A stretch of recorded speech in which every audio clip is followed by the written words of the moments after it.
Just in reviewing the film, I mean, the facts of the game are we got outplayed in every phase of the game, offense, defense, special teams. And I've always believed that when we win, the players deserve all the credit. The players are the ones that are out in the game or they're making the plays. And when we lose, I believe it's my responsibility. And I take full responsibility for what happened Saturday night.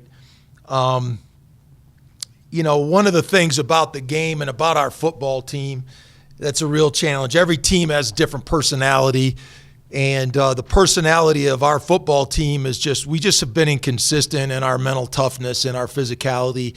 We do it at times very well, and at other times we're not nearly good enough. When games like this happen, you kind of go back to the basic things that you really believe in, and the one thing that is constant that I believe in is that the players are a reflection of the coaches. We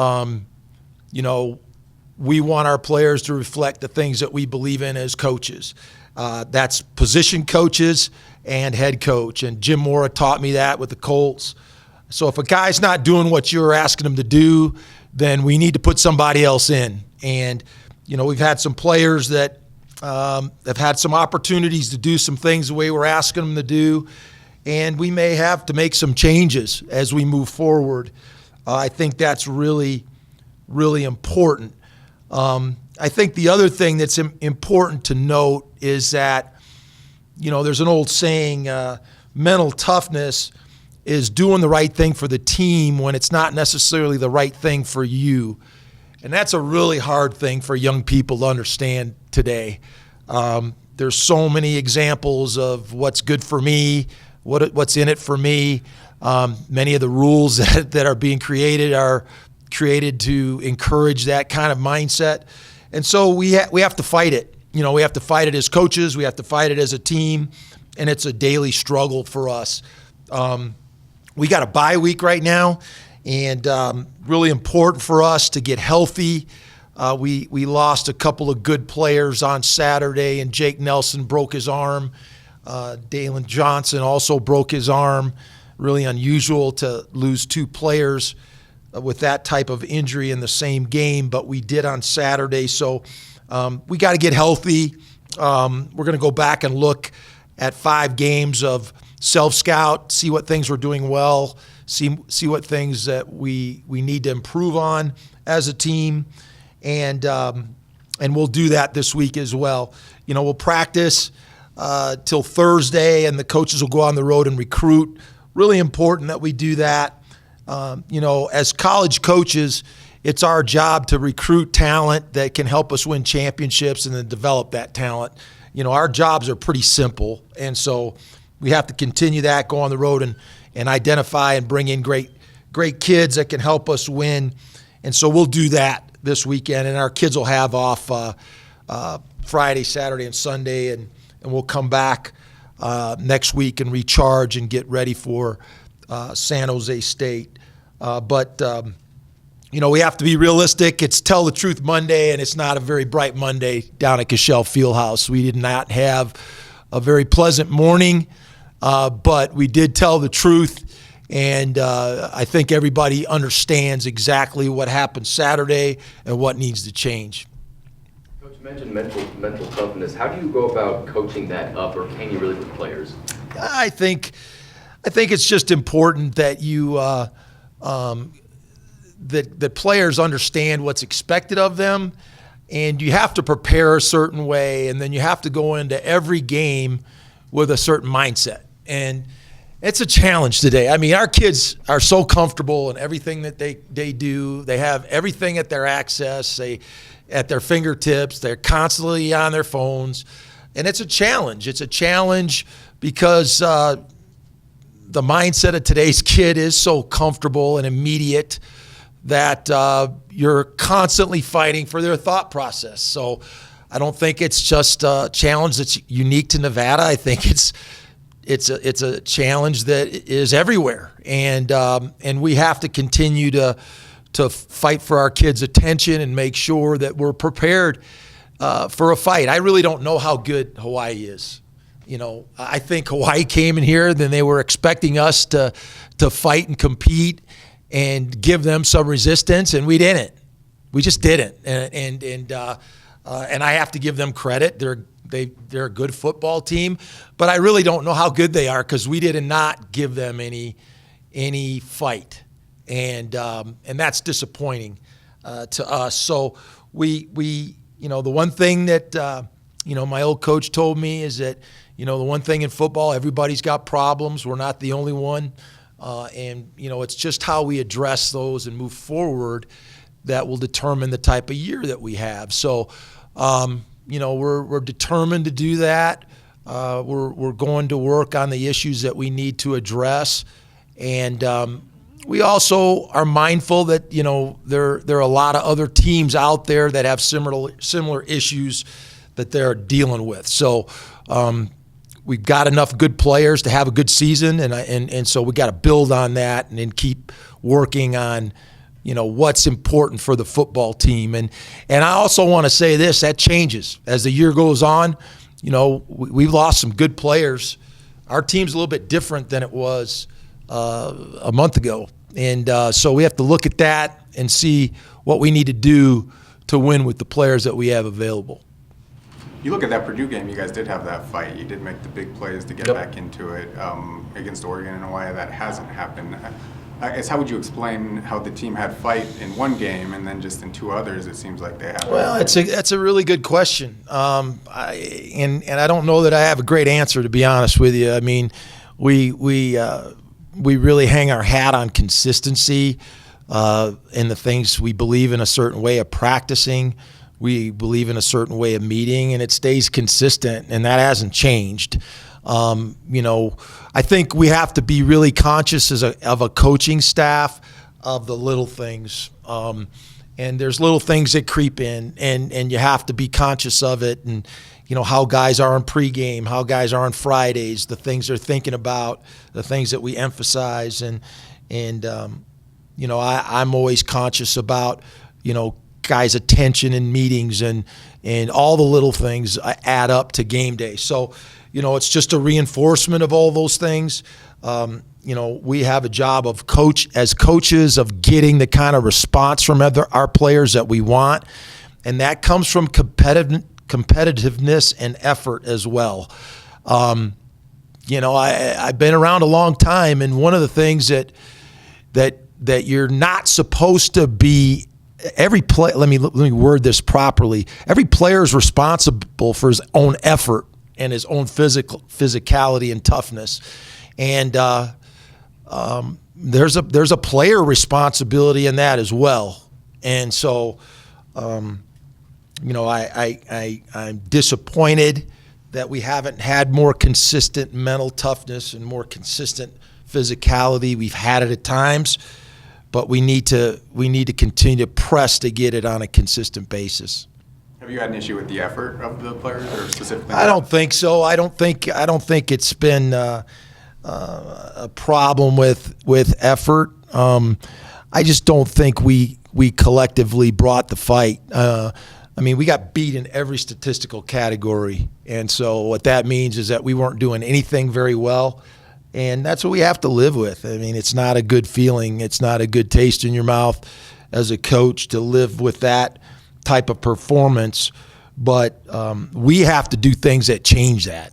That's just life. We have to go back to work. We have to demand certain things from our players. And the other part about life is that if we don't get what we're asking for, then we're going to get it from somebody else, and that's life. So we're going back to work on that, and players also know that they're responsible for their performance, and they have to do things to change that performance for us to have success. How much was this an eye-opener for you guys? Oregon happened, but it was Oregon. This is different. I don't know if it's an eye-opener. It's obviously beyond disappointing and embarrassing to have that kind of performance. I don't know. There's a whole bunch of players and coaches over at Cashel that got their eyes open this morning. I guarantee you that. So I don't know if that's what you want to hear. We open people's eyes every day, and it's my job to get people's attention when they don't do what they're supposed to do. And so, and sometimes that's uncomfortable. That's life. If you don't do what you're supposed to do, there's consequences. And so our kids need to understand that. Our coaches need to understand that. And, we expect to see a change in our performance. Is quarterback under? I think everybody's under scrutiny. We didn't play well at quarterback Saturday. We played Carson. Both quarterbacks turned the ball over. We didn't throw for a high percentage. We weren't very productive in moving the team. And so we got to look and see if we're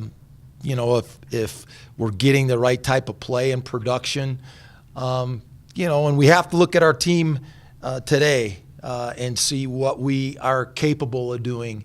And it's our job as coaches to put the right plan together for this group of players to be productive. And so, we'll look at every aspect of that this week, and quarterback will be part of that, and as well as several other positions. The secondary, what's been the concern? Is it lack of confidence? You said on Saturday that they weren't playing aggressive enough. I didn't like the way we played in the back end. When somebody completes 31 of 36, there's not a whole lot of competition going on. And I don't think we challenged Hawaii's receivers. I thought we were too tentative. I thought we didn't play aggressive. And it's not the style of pass defense I want to play at Nevada. So there's not much representative of how we want to play from that game Saturday, but certainly don't like the confidence that we're playing with or the aggression that we're playing in the back end. Probably the worst matchup for us right now is that game Saturday. The passing, spreading the field and being a run and shoot offense with a quality quarterback and receivers probably exposes our weaknesses more than anything right now. And so, we have to play better back there, but more than anything, we just have to do what we're coached to do. If you're supposed to be inside a receiver, you're supposed to play that. If people are in a 3-by-1 formation and 2 and 3 are in a tight split and they're going to run a switch route, half the plays we're calling them out on the sidelines before they even happen. And so we have to be better. It's just that simple. I really kind of try to be calm and composed in how I address the team. It's pretty hard today, to be honest with you. And so, we have to be better. And the things that we have to be better at, we are capable of doing. So it's not about talent. It's about confidence, and it's about maturity, and it's about growing up and doing the things that you're supposed to do. So that's our challenge as coaches. It's our job to put people on the field that reflect the things we're asking them to do. And when they don't do that, it's my job not to put them on the field. That's it. And so it's pretty simple. I've been around a lot of good coaches, and the key to coaching is to ask somebody to do something and then follow through and make sure they do it. And we did not do that Saturday. After the Oregon loss, it was almost like stay the course, not try and get too low or too high. Are you taking a different approach, a more fiery? No, I got to admit there are some things that upset me today and just led me into this press conference. And so, we're going to stay the course. But I think there's a reality that the truth is on the film, and you have to approach it that way in this business, and from a coaching standpoint, you're either coaching it or you are allowing it to happen, and so we coach these kids. We try to get them to do what we ask them to do.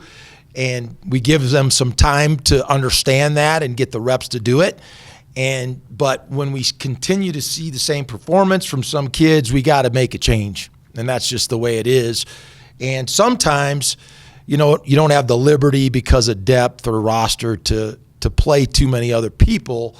And when that's the case, then the coach has to be the motivator, because the best motivation is the bench. And if you don't do what you're supposed to do, that's where you'll find yourself. But in some cases, the coaches have to be the motivators. And so, depending on where we are at the depth chart, we'll be under one of those two scenarios. But we're going to stay the course. We understand what we need to do. We have our philosophy about how to go about doing it, and we won't change that way. You said before, Coach, you have a trio of capable quarterbacks on your team. With what happened the last game, does this at all open the door a little bit more to Malik and more playing time, or do you still see Carson as your guy? No, I think everything's under consideration at this point. So, we didn't play very well. We didn't play well in any aspect of our football team. So it's not just quarterback, but we'll look at that and we'll see. We have an opportunity.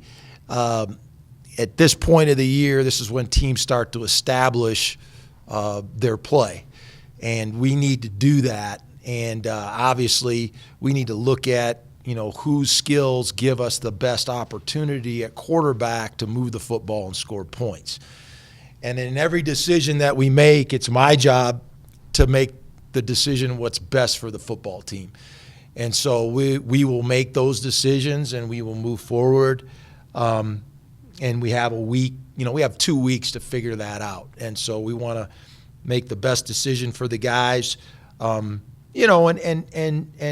it's also my job to keep reminding everybody, players and coaches, that everything we do is what's best for the team. And that's a challenge in this day and age to get kids to understand that. So it's not always what's best for your own personal well-being. It's what's best for the team. And so we'll continue to do that. It's interesting times that we're living in. You see some of the things that are changing, the rules are making, and what California, decisions that made. It's got a chance to change football. It's going to change college football as we know it. It's a fight every day to keep this wonderful sport that we have the way it's been, and obviously you have to change with the times and things have to be adjusted. But I'm fearful that we're going to lose what has made this sport so great over the years, and so we're just going to have to keep fighting for it. Bring up the California ruling. So would you be against Nevada trying to adopt something similar to the state? I just think we have to be careful because the repercussions. I've coached professional football. I don't think our kids want that in the college, because once you start paying people for their production or their likeness and all that, you no longer have what we know as college football. What I don't think people understand is, some players are better than others. And so the good players will get rewarded differently than the other players.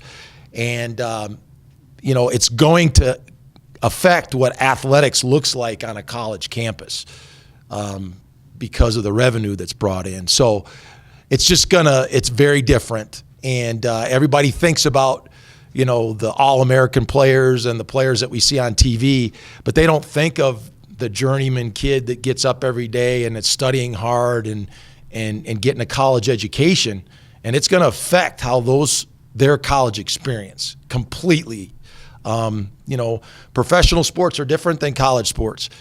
Professional sports, when kids and guys don't do the job, they get rid of them. And I don't know if they want that in college athletics. That's the reality of it. And so, I don't know how you formulate that in a college program and make it worthwhile for everybody involved. That's the thing, The great players that play college football are not the norm. They're the exception, and you're going to change it for everybody else because of a few players. And I think that's dangerous. I really think it's dangerous for what I think is the best sport there is. Better than professional sports, better than pro football, pro basketball, pro hockey, pro baseball. The effort that we get at the college level is far superior, and the teamwork that we get to what I think we see at the professional level. So I just think it's a dangerous slope that we're heading into. I know you addressed the Jackson situation on Saturday. Are you still in favor of that rule, even though it's being used differently now by some players? Is it more beneficial to at least be able to use some of these true freshmen? No, I just think that the thing that makes the game of football special is that it's a team sport. It's a selfless thing to be a part of a team sport, and some of the rules are promoting selfish decision making. And so I don't know, Toa had 46 touches going into last game. Jackson had 40. So you can't say that we weren't using Jackson Kincaid and that he wasn't a part of what we were doing, an important part. But what players are looking at, this redshirt rule, they're looking at it as an opportunity to save a year of eligibility because they don't like the role that they have. And football cannot be played without role players.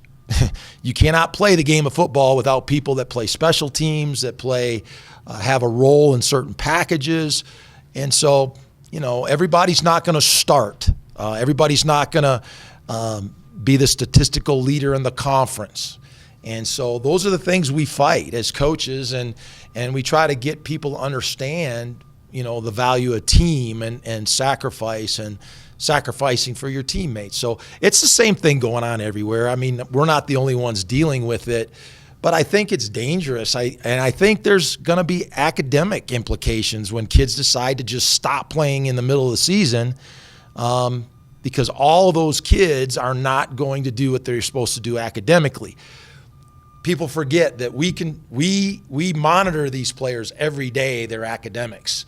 We make sure that they go to class. We make sure they get their homework in. And when a kid just decides to not play football and stay away from our umbrella, then he's on his own. So there's academic implications to that as well. And so I just don't think that those things are all thought out when these changes were made.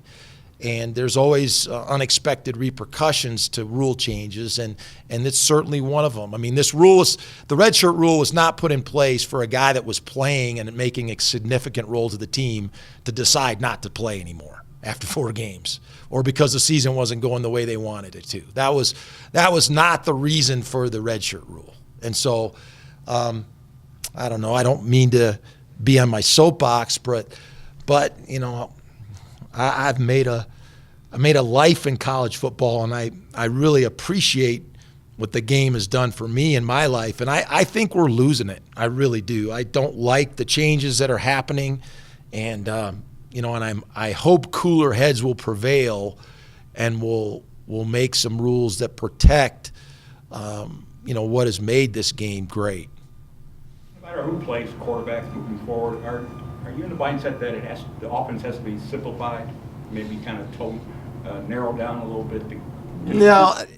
No, I think we have to be better, and in some cases I think we are pretty conscious of that being simple, but in other cases I think maybe we need to adjust some things to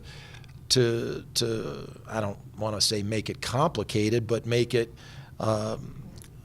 a little bit different to our opponents than we have shown. So we're very conscious of making it simple. That's actually the whole basis of what we do in the air raid, is keeping it simple, and we get a lot of repetitions at what we do. So obviously the execution's got to be better. So if simplifying will help that, if adjusting some players here there will help that, how we're playing, what type of schemes that we emphasize, we're looking at all that. They're all up on our board, and we're looking at what we've done, and we're going to try to make some decisions to move forward to give us more production offensively. I mean, this is not our standard offensively where we're at right now, and obviously we're not happy about it, and and everything is in consideration, especially going into a bye week like this. We have 2 weeks to really get some thoughts together about how we want to play, what we can do with the players that are available, and really move forward to get some continuity going. We obviously got to score some points. We have to play more aggressive defensively. We can't give up easy plays on defense. That's been the most frustrating thing defensively, because you can live with people outplaying you, out executing you, but you can't live with the big plays that we've given up. You just can't live with that. Make people earn what they do against you defensively. Offensively, we got to stop turning the ball over. We got to be more productive in the passing game, and obviously we need to run the ball better. And then special teams, the mistakes that we made on special teams are inexcusable. You can't get punts blocked. You can't snap the ball over people's head and expect to win games. So, we didn't take any balls away last game. We had 3 turnovers, and we had a block punt and a snap over a kid's head. So you just don't give yourself a chance to win when you make those kind of plays. So it's got to get cleaned up. It's got to get fixed. And, and it's our job to start working that. When you look at your quarterback position, we've seen Carson quite a bit. We've seen Christian for about a game and a half. What does Malik need to do, I guess, in practice to get on the field during a game? There's more to playing quarterback than just than what you do in practice. And I've had long talks with Malik about that. I had a long talk with him this morning about that, And so we've just been wanting Malik to do the things on and off the field that would give all of us the confidence that he can be trusted. And so we've played the guys to this point because of their behavior on and off the field that have given us confidence that they could be trusted. And so Malik has made progress in that. He really has. And I think we've all wanted to play Malik more. We just haven't had the opportunity for that to happen. But Malik is definitely part of our thought process moving forward. And we'll look at our team and really, I think it's important for us as coaches to look at who gives us the best opportunity to win with the team that we're putting on the field today. And we're going to have to do a better job protecting the quarterback. We've had too much pressure and too many hits in the first 5 games, and that's partly the quarterback's job, and it's partly the offensive line's job, and it's partly the receivers' jobs. So everybody has to be better, but we have to find a way to be productive in the passing game, to deal with the pass rush that we've seen, and to get the ball to our playmakers. And so that's our challenge, and we have some different guys that give us an opportunity to do that, and the quarterback that we line up will be the guy that we feel like gives us the best chance to do that. You look at your offensive line, you lose Jake. I guess who replaces him? How big of a loss is that? It's a big loss. It really is. It's Jake was our most experienced lineman. He's our left tackle. He plays probably, the most critical position in the front. And so that's a big loss for us, him being a senior. And so we've got some different options there. We're going to look at Miles Beach at left tackle, which will give some guys inside an opportunity to play more at guard. Frosty has been a tackle. We'll look at that. But we have plenty of capable linemen to play and to give us good play in the Union. And one of the things we have to do a better job of is protecting the quarterback and getting the ball out on time. And that's a combination of the quarterback making the proper reads and getting the ball out, receivers getting open, and the offensive line protecting well. And that's been an issue for us, and we have to be better there. And so we've got to get the right combination. And I think all 3 quarterbacks have different strengths. And so a guy like Carson he's got to be great mentally. He's got to get the ball out. And he's been good at times, but at other times he's made some poor decisions. Christian has a little bit more mobility. and he kind of brings a little different style when he plays. And to be quite honest, Malik's a little bit a combination of both. And he's got real arm talent, and he also has mobility. And, every time he's got an opportunity, he shows that he has playmaking ability. So, that's all in our consideration moving forward. And, we'll kind of use this week to really, finalize our thoughts on that. With the off week and the things you want to work on just across the board, what's the one thing that you think you absolutely have to see out this week? No, I just think we have to really go back and hang our hat on the things that we want to be as a team. And I mean, we want to be dynamic offensively. We want to spread the ball and throw for a high percentage. We want to run the football effectively. Those are all things that we need to see, and we need to see our playmakers show up. Defensively, we need to be more aggressive. We really do. And the style of the game last week, it's a spread team. We have to, our athletes get a little bit exposed in space. But you can't play on eggshells. You have to be aggressive. And we just weren't. We weren't aggressive Saturday night. And so we want to see that. And, we want to see our young guys take another step, as much as we can't use youth as an excuse, our youth has not been good. It just hasn't. It hasn't been up to our standards. We have to learn from it. We have to be better. And we have to learn from the experiences that we've had in these first 5 games, even playing in the cold. It seems like from a kid growing up in Wisconsin, I mean, we didn't even start playing. The games didn't count until you could see your breath, but it's a learning process. When you grow up in Southern California or Arizona and you don't play in the cold, it's a learning process. And so, we go through that and we have to be better there too. And just focus, concentration, all those types of things. So, it's a complete learning process in everything we do, and we'll just constantly continue to press for the right type of performance. Coach Lucas said something interesting at the end. He said he didn't need the bye week physically. He wasn't too worried about that. He wanted that bad taste in his mouth, so there'd be 2 good weeks of practice. Is that something you'd agree with? Or? Yeah, I don't agree with the bad taste. I would much prefer to win going into a bye week than to play the way we played. I do think, one of the challenges is mentally with your players, there's a lot of things that go on in a day. We practice, we get up early, we go to class all day. A lot of kids have night classes.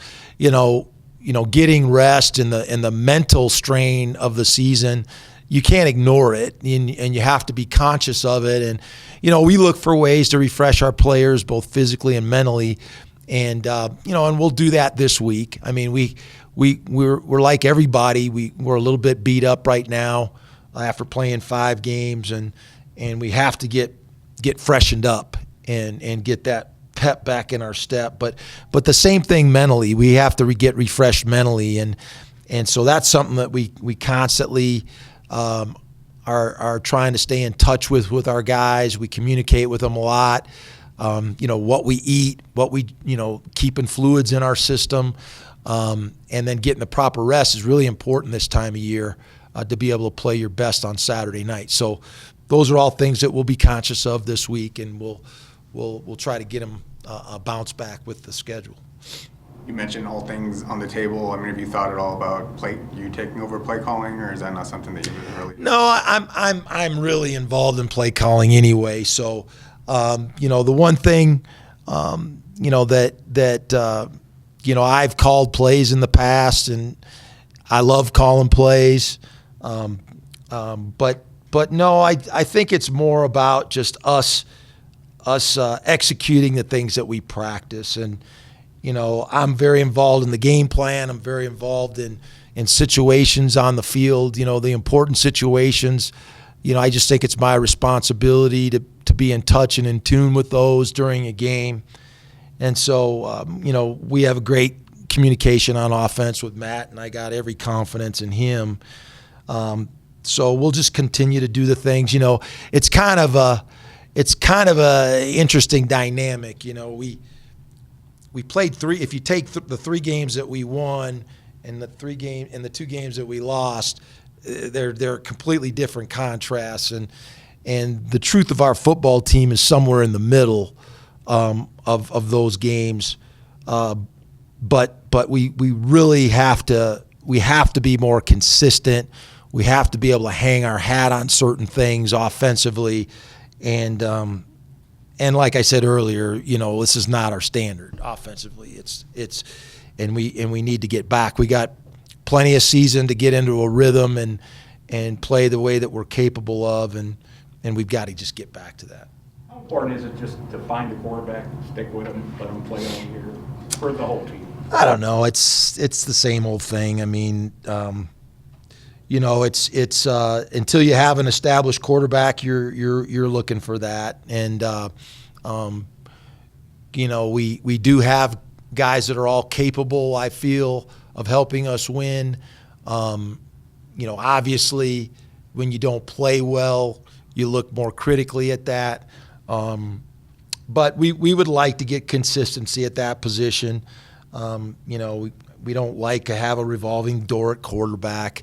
But at the same time, you know, you have a responsibility to your teammates. And you know, if we feel like a guy can help us give us a shot or put us in a better position to win as a team, we certainly will use that. I've always been a believer in you look at your roster, and it's your responsibility as a coach to look at the talent that you have and use the talent that you have, whether it's at quarterback or running back or receiver.